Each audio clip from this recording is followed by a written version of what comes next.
Hi, in this video we'll be looking at formatting numbers.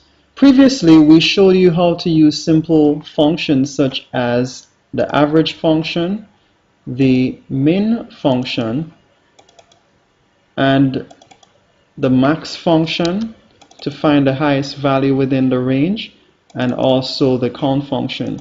Now if we want to format our values here, our numeric values, there are several options we have if we go to our number section in the home ribbon.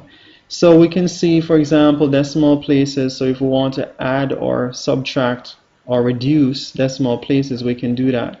Currently for average, we have a lot of recurrent decimal here. For average, we can go ahead and decrease that to, let's say, 2 decimal place. All right, and increase or decrease. Lowest values, if you want all your values here to have like 2 decimal places, you can go ahead and increase that, or in this case I'm decreasing it. Okay, so it has 2 decimal places consistently. For our unit cost and total cost, we could go ahead and we could apply here currency values. Automatically it applies the $ and also the number of decimal places once you apply currency. So we can go ahead and click on the option for currency there, right in our numbers section.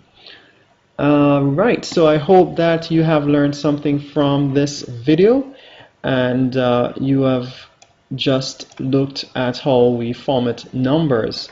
So remember to like this video if it helped you, and please subscribe to this channel as well. Thank you.